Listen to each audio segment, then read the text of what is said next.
তো বেশি মনে তোর গালা হয়ে গেছে কিন্তু অতিরিক্ত।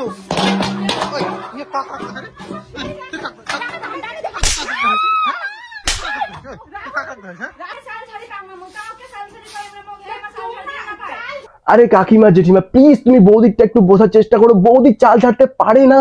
এইটা কথা তুমি না বুঝলে কে বুঝবে বলো? এই হাতি তো নিজেটা নিয়ে সামলাতে সরি রাহুল দা তো নিজেটা নিয়ে সামলাতে পারে না, নিজের মানে চাপ কিভাবে কি ফিল্ম তৈরি করবে না করবে।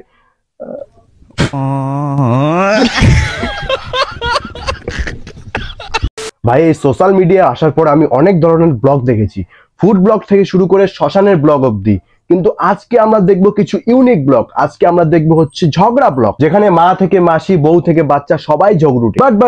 বাট সবগুলোই স্ক্রিপ্টেড। এদের মতো এদের মতো অ্যাক্টর পুরো দেশ খুঁজলেও পাবে না, যারা কখনোই রিটেক নেয় না। এদের অ্যাক্টিং দেখে বাংলার হিরোইন গুলো বলে আমরা এতদিন কি বালছিলাম। এদের অ্যাক্টিং দেখলে মনে হয় RRR অস্কারটা এনে এদেরকে দেয়। স্ক্রিপ্টেড ঝগড়া করে হাজার হাজার ভিউজ, এদের ঝগড়া দেখে পাবলিকও কনফিউজ।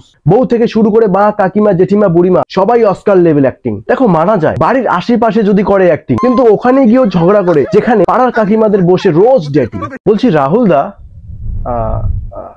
ইন্ট্রো দিতে ভুলে গেছি, ইন্ট্রোটা দেওয়া। তো হে গাইস, দিস ইজ রূপ, তোমরা দেখছো ফাকারু ভাই ইউটিউব চ্যানেলটিকে অবশ্যই সাবস্ক্রাইব করে বেলটিকে অল সেট করে রেখে দাও। আর হ্যাঁ, গুরুজন এবং বাচ্চারা তোমরা এই ভিডিও থেকে বেরিয়ে যাও। আর বন্ধুগণ, কানে হেডফোন, হাতে মোমবাতি, রেডিও, অবশ্যই হেডফোনটা লাগিয়ে নিও। ভাই চলো আজকে খেলবো। ওই দেখো আজকে ওই দেখো আমার দুই এই শ্বশুর বউয়েরা যাত্রা লাগিয়ে দিচ্ছে। আরে মোটা ভাই, আরে রাহুল দা তুই ফির কেমন মানুষ রে? ঝগড়া না থামিয়ে তুই এবার ভিডিও করছিস। আমাদের বাড়িতে কোনো কিছু নিয়ে ঝগড়া লাগলে আমরা বাইরে গিয়ে এমন ভাব করি যেন আমাদের বাড়িতে কীর্তন হয়েছিল, মানে কিচ্ছু হয়নি, আমরা একদম ফ্রেশ, আমাদের মাইন্ডে কোনো রকম প্রবলেম নেই। কিন্তু এরা নিজের বাড়ির ঝগড়াটাকে ভিডিও বানিয়ে বেগুনের পকোড়ার মতো পরিবেশন করছে। মানে এই যে বোকাচোদা, স্ক্রিপ্টটাকে তাহলে ভাজা খাওয়ার জন্য। ও সরি, এদের ভিডিও দেখতে দেখতে আমি ভুলেই যাই যে এটা স্ক্রিপ্টেড, এটা রিয়েল নয়, এটা অ্যাক্টিং। বলো পুরো ফ্রেশ লেভেলের অ্যাক্টিং।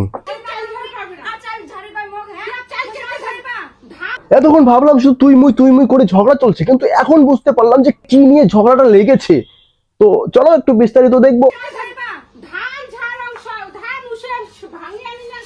আজকেও তোমার শুরু হওয়ার লাগছে নাকি? বলছি দাদা এই মানে স্ক্রিপ্টটা একটু চেঞ্জ করে দিলে ভালো হতো। মানে চাল ঝাড়া নিয়ে ঝগড়া, কেমন জানি মনে হচ্ছে লবণ ছাড়া আলু সিদ্ধ।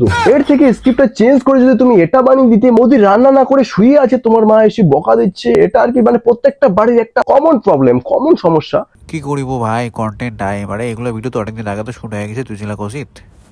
দাদা বুঝতে পারছি, কন্টেন্ট একটা এমন জিনিস যেটা ভাবতে ভাবতে পুরো রস বেরিয়েছে।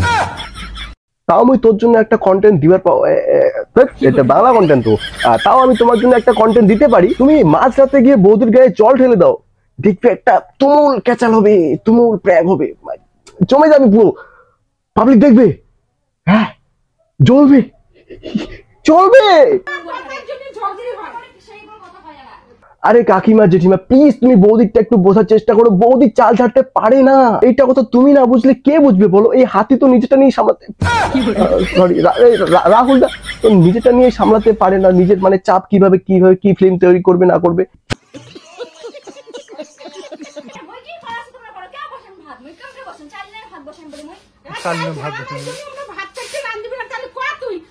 আরে মোটা দা, সরি রাহুল দা কি বললে একটু শুনলে? তোমার তো এখানে একটা কন্টেন্ট পেয়ে গেলে। মায়েরই বলছি কি হবে বলতো? তোমার বধূ যেহেতু চাল ঝাড়তে পারে না, চাল না ঝেড়ে একদিন আর কি চালটাকে পুষে একা দিয়ে দিবে, মানে রান্না করে খাইয়ে দিবে, মানে তোমার মাকে পুরো ভাতটাতে একবার তুষে ভর্তি, মানে তখন যে একটা মানে রাগ হবে, তখন যে একটা ঝগড়া হবে, অসম। এটা হচ্ছে চাল ঝাড়া নেই জন্য রান্না বসায়নি, আর ওটা চাল না ঝেড়ে রান্না বসিয়ে দিবে। একটা ইউনিক কন্টেন্ট দাদা, এটা খুব কম লোকের বাড়িতেই হয়। আচ্ছা আইডিয়াটা কেমন লাগলো বলো তো? ভালো না? হ্যাঁ, তোমার সাথে আমার সেই কতদিনের সম্পর্ক আমি আজও ভুলিনি।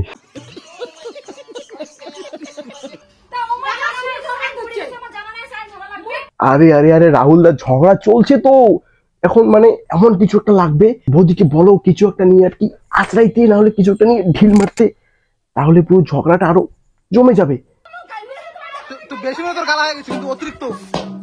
দেখলে রাহুল দা নিশ্চয়ই আমার কথা শুনে, দেখছো রাহুল দা আমার কথা শুনি, রাহুল দা আমার কথা আসলে থাকতে পারে। আমি বললাম ঢিল মারতে, কোনো কিছু একটা গামলা তুলে ঢিল মারতে বললো। ভাই দেখলে এখন তোমরা বলবে যে এটা আমি আগে থেকে ভিডিওটা দেখছি।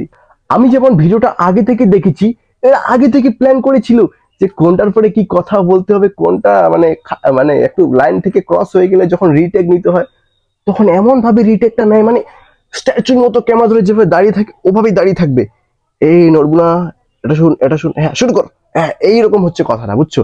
কিন্তু এতদিন রিটেক নিত কেউ বুঝতে পারতো না, কিন্তু আমি ধরে ফেলেছি, দেখবে দেখবে, দাঁড়া দেখাচ্ছি তোমাদের। এই যে দেখো 2 মিনিট 12 সেকেন্ডের মধ্যে একটা কাট দেখতে পাবে, ঠিক আছে? তার একটু পরেই দেখবে 2 মিনিট 19 সেকেন্ডের মধ্যে বৌদি গামলা তুলে ঢিল মারলো, মানে তখন আটকিয়ে বললো ঢিল মার গামলা, ঢিল মার। আরো অনেক আছে কিন্তু থাক, এত পোল না খুলি, আরো অনেক আছে। এটাতে যদি ভালো রেসপন্স আসে এই ভিডিওটাতে তাহলে নেক্সট পোলগুলো খুলবো।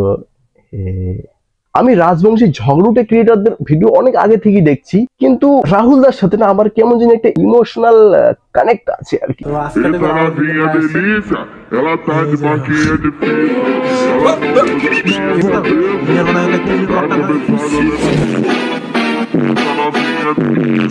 আরে ওসব ছাড়ো তো। হ্যাঁ, তো কি বলছিলাম আমি, এরকম কন্টেন্ট ক্রিয়েটর অনেক আছে, কিন্তু আমি মেন 3 জনকে আমি দেখি যাদেরগুলো আমার খুব ভালো লাগে। প্রথমত আছে রাহুল দার বউ কেয়া বৌদি, তারপরে টোটুর বউ কেয়া বৌদি, তারপরে একজন lofi.com বলে একজন আছে।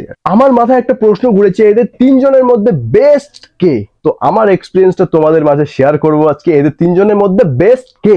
বলতে গেলে 3 জনের জায়গায় 3 জন বেস্ট। যে মানে একটু রাগি খিটখিটে ঝগড়া দেখতে চাও সে হচ্ছে lofi.com এর দিকে যেতে পারো। যদি তোমরা এভারেজ খিটখিটে বউ দেখতে চাও তাহলে রাহুল লাইফস্টাইলে গিয়ে দেখতে পারো। তোমরা যদি একজন ইনোসেন্ট রাগি, ইনোসেন্ট ঝগড়ুটে, ইনোসেন্ট বৌদিকে দেখতে চাও তাহলে দেখতে পারো মাই ক্রাশ, মাই বেস্ট বৌদি কেয়া বৌদি। ইয়ে মানে টোটুর বউ কে সব থেকে বেস্ট। তো এটার রেজাল্টটা আমি এখন তোমাদের দেবো। এই কে রে রাহুল লাইফস্টাইলে ভিডিও চালিয়েছিস? আজকেও তোমার ক্যাচ করছে, বন্ধ কর।